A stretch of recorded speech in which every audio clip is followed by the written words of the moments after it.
bro, they cannot keep getting away with this. They can't keep getting away with this. The Celtics just got Jrue Holiday. They just traded for Jrue Holiday from the Trailblazers. He was on the Blazers for like, what, 2-3 days?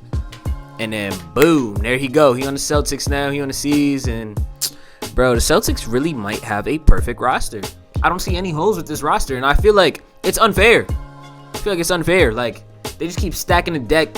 Last year, I thought they had a perfect roster with no holes. They had the depth, they had the defense, they had the shooting. And you know what they did?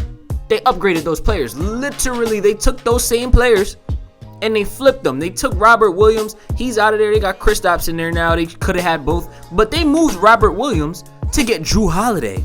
They moved Marcus Smart earlier, and in my opinion, Jrue Holiday is better than Marcus Smart. So they just got a clear upgrade at the center and the point guard. And I think that's crazy because those are the two areas where everyone was saying they needed upgrades. So the fact that they got them on top of the stacked roster they already had, obviously it's not going to be as deep now. They had to trade some of their assets away. Malcolm Brogdon's no longer here. They did keep Derek White, which I do like. But a lineup that could be Jrue Holiday, Jaylen Brown, Jason Tatum, Al Horford, Kristaps Porzingis, that doesn't sound like there's any real holes on there.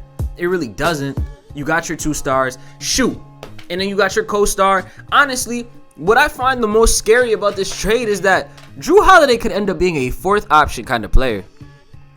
And I think that's absolutely insane. Like, imagine a world where Tatum's not going, Brown's not going.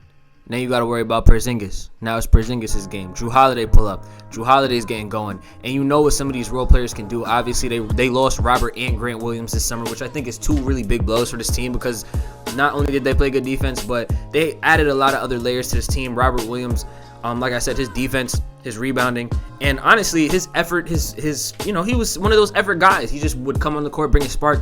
Grant Williams, he played defense on the best player when Jason Tatum and Jaylen Brown weren't in, and he could shoot the corner three really well. I think that's a really big thing that they missed out on. But when it's in exchange for two former All-Star players, it's like, shoot, Jrue Holiday isn't even a former All-Star. He made it this season, right?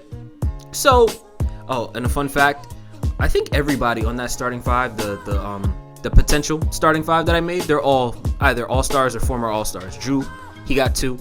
Jaylen Brown, he got a couple, obviously. Jason Tatum got a couple, obviously. I don't know how many Al Horford has. But, Al Horford on the Hawks, he was that guy. And then we got Kristaps Porzingis, who has one in 2017, 2018. So, yeah, I think that's crazy. I think that's absolutely insane. All these guys got some kind of pedigree to them. They know how to win, except for Porzingis. Porzingis hasn't really done much, but I think he'll mesh into his culture really well. Obviously, I think his skill set is good for this team. Jrue Holiday literally is just going to slide into the spot that Marcus Smart had. But I believe Jrue Holiday is a way better playmaker than Marcus Smart, and when I say that, I mean just decision making. I think Jrue Holiday is going to play more within the offense. He's not going to be as sporadic, as uncontrolled as Marcus Smart could get at some points. He got a lot better with his playmaking. I'm not saying he's a bad playmaker, but I'll definitely take Jrue over Marcus Smart. So I'm just looking at this trade, and I'm seeing the stacked team that couldn't get it done last year just traded for more firepower, better players. They're even more dangerous now, in my opinion. When Dame got traded to the Bucks, I told you guys that the Bucks were not my favorites. I don't know if that's the case anymore, especially because if you know what Jrue Holiday did to Damian Lillard the last time they played in the playoffs, you're going to be a little bit alarmed. So if the Bucks and the Celtics, they're going to inevitably have to cross each other's paths, in a perfect world, because last year the Bucks got knocked in the first round. But you know what I'm saying? In a world where we look at these two teams as the juggernauts as they are in the East, these are clearly the top two teams in the East. In a perfect world where they're healthy, they beat who they're supposed to beat, and they make it to the conference finals, they're going to have to play each other. So I'm just saying that matchup with Jrue and Dame is going to be something to watch. Obviously, you're going to have to stop Giannis, but on the C's, it's like, man, you got to stop Tatum. You got to stop Brown. Then you got to worry about Porzingis, because Porzingis can average a 21 ball by himself. If he's the first option, I think Porzingis can average probably more than that. If he's trying to actually score, I think Porzingis can give you some real good numbers. Actually, let's check right now. Let's go on B-Ball reference, and I'm going to tell y'all exactly how many points Porzingis averaged last year, because I do think Porzingis, he had a good scoring clip last year. He averaged 23.2 points. So when you have a player that can do that as your third option, and then Jrue averaged 18 as your fourth option, I think you're getting to a point where your team should more or less on any given night not really lose. If your stars are having an off night, you have people to defer to. You have former All-Stars. You have former winners on your team. You have Jrue Holiday, who just won a chip a couple years ago. So when we get in the playoffs, he gonna know what to do. He gonna know how to get down. Jrue is a very poised player in the playoffs, and we've seen that time and time again, even last year when they lost. Jrue Holiday's him.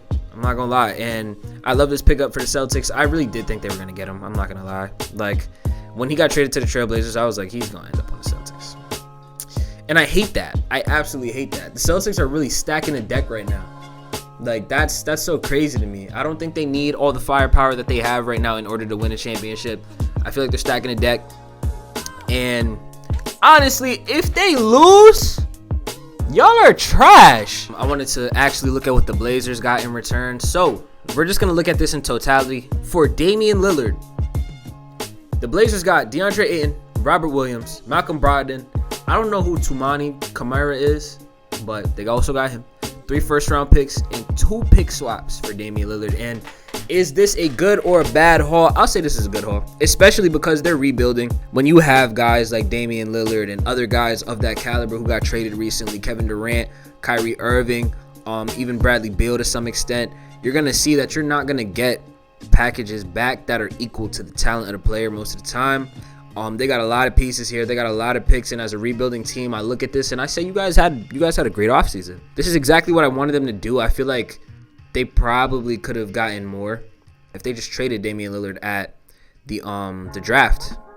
Because in my ideal world, we'd know who was gonna be the number one, more or less right after Scoot got drafted. It was either gonna be Scoot gets drafted and traded, the pick gets traded, or Dame gets traded. And I feel like the Dame trade, it really was just inevitable. He asked out after you guys told him that you were going to re-up using the pick. You end up drafting it. He wants out. Now he's out. I feel like I should have done this earlier, especially if you knew you were going to draft Scoot. Because why? The timelines don't make any sense. In order for you to do this, you'd have to think that Scoot's going to be a generational player out the gate because Dame wants to win. And what I find unfortunate is that the roster that they just built is a lot better than what Dame had last year, and that's very unfortunate. It's very unfortunate. Obviously, he got traded for that package, so only so much he can do. But I think that if if the Blazers were to have traded that second pick, that they could have made a haul similar to this. I'm not saying as good, but they could have gotten a haul similar to this. I know a team would have been willing, or a 3-team trade, something. They would have been willing to give you a lot of pieces for that pick. And Dame would have been in a good spot on Portland, and I think he would have been fine with that. But it is what it is. So all in all, I think the Blazers got a good haul. Did they get exactly what they should have gotten in return for Damian Lillard? Is it equal? No. But they got a good haul. They got picks. The rebuild is officially started, and I like the direction they're going. So I give the Blazers an A for this. The best teams in the NBA are in the East this year, in my opinion, again. At the start of last season, I also said this. We all know the Nuggets won. The Celtics didn't even make the finals. The Bucks didn't get out of the first round, and those were my two best. Those were my 2 best teams in the league last year as well. But I'm gonna stick with it, especially because they both just made upgrades. Both these teams look crazy. Jrue Holiday on the Celtics is an absolute snag. Damian Lillard and Giannis is a match made in heaven. That's a lot closer to Kobe and Shaq than what James Harden and Joel Embiid ever was. So I'm glad that happened. I think this is gonna be a very dominant pairing. And we'll see what happens, man. I'm super excited for this season. There's a lot going on. There's too much going on. I was very, very hopeful that my team would make some noise, and I'm seeing all these other teams make some crazy, crazy moves. But, hey, like I said, this is going to be a great NBA season, man. This is going to be a great NBA season. This offseason has been absolutely crazy, and for some reason, I think it's not over. The season's right around the corner. We got, less than a month? So, shoot. Hey, man, let's get it.